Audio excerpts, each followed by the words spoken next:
Okay, that's better. Here we are outside, and it's the day after Easter, April 1st, and I couldn't wait to show you all the hard work that we've been doing here.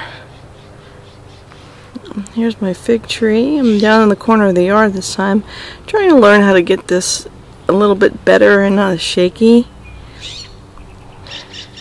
But a lot of digging's been done. And finally my husband was here and able to mow the lawn yesterday and do some weed whacking. So this whole area was where those roses were. So as you can see, I've dug every one of them out except for the one in the corner here, which I call Michael's Rose for my son. And I have used the grass clippings as mulch. But there's still some areas where some of the grass is growing into that little bed, so that will have to be dug. But that's where I'm going to try and plant some vegetables this year. So I'm going to walk through the garden a little bit with you. I kind of threw daylilies and extra plants just here on the top and said, good luck. If you make it, you make it. If you don't, you don't. Only because daylilies get so attacked by the slugs that it kills me, and it's such a hard job to try to keep them going. But my beautiful pear tree has popped into bloom. Yesterday was like a 76-degree day, sunny. It was just really a great day. So, what a beautiful Easter Sunday we had here. Here's those red little plants coming up. Those are the peonies. I dug them, I didn't sell them, nobody bought them. So I just replanted them, and I actually planted some strawberries here. Do a little strawberry patch outside of my back door.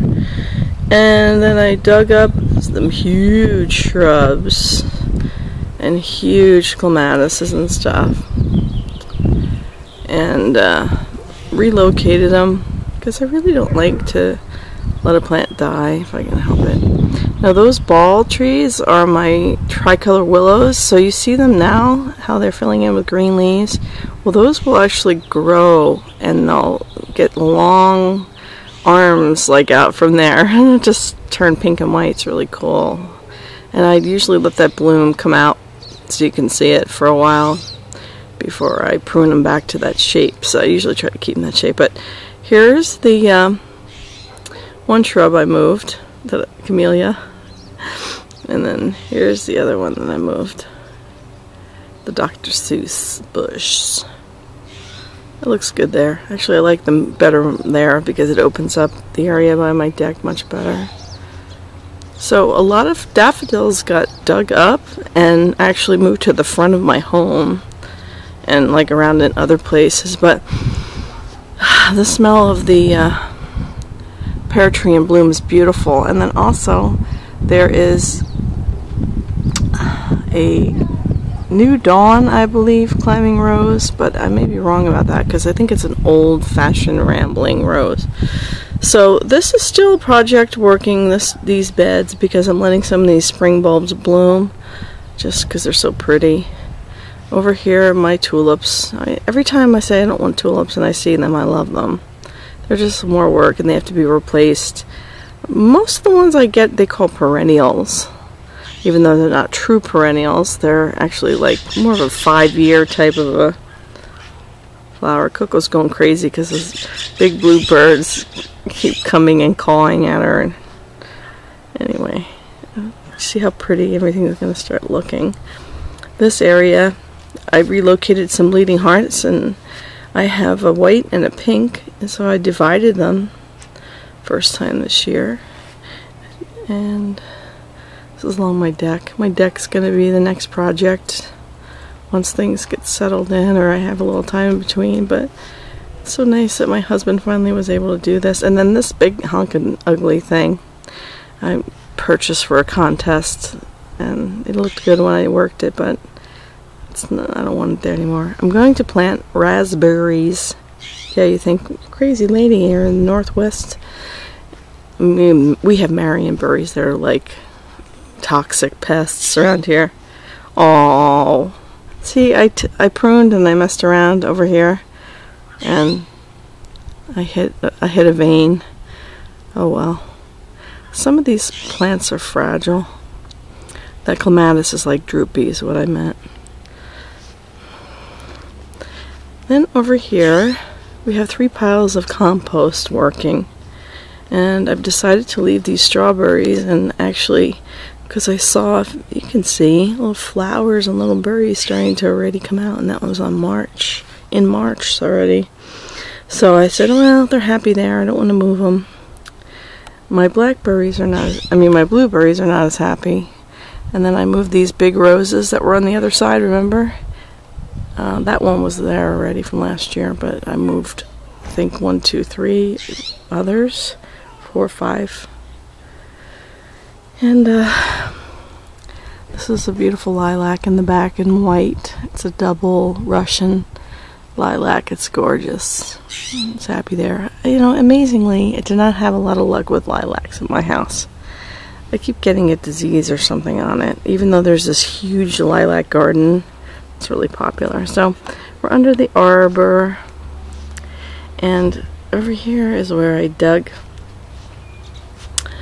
out that big shrub and put this, which was one of the roses. The 2 halves I made into one, and I think I'm going to do some kind of climbing bean. My goal is to incorporate lots more vegetables and produce so that my garden is a lot more edible, because I've always done flowers and can't eat flowers for the most part.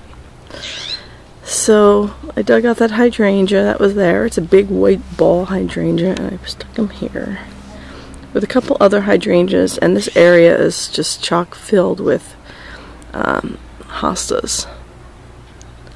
Big, beautiful hostas. The crowns are there. I've cleaned away the debris, and they may support this big honkin' hydrangea. You'll see how big it gets. And over here I moved a tricolored hydrangea I had gotten from White Flower Farm, which is really pretty. I have another hydrangea. I tried to replant just plants that slugs don't like, and the other ones are kind of on their own. I say that, but you know, I have to go weed. And then I'm kind of tied down this rose. So here's Coco. She got a puppy cut. Puppy cut! Hey Coco, let me see you. Coco? Coco? Ooh, she's on the alert. She does not like those birds. She smells something. Anyway, we have some mock orange here, as well as this tulip tree. It has never gotten taller. I don't know what it's doing, but it's interesting, and it's still alive, so let it be. And then I did some work over here.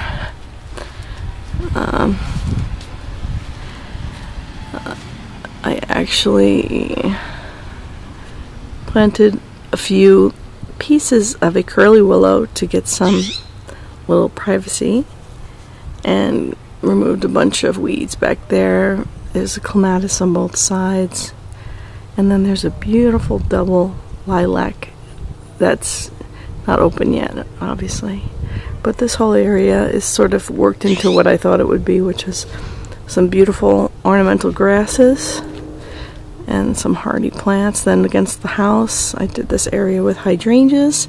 These are like, I think they're called wedding or bridal hydrangeas or something. They bloom, they're endless summer or something like that. They bloom all summer. And then there's 3 rows of Sharon there, and then 2 here. So anyway, we've worked hard, and just thought we'd share how we finally have gotten things in order and things happening, and it's a beautiful day. So God bless everybody. We'll see you in the next video. Remember, it's April Fool's Day. And we'll see you soon. Bye.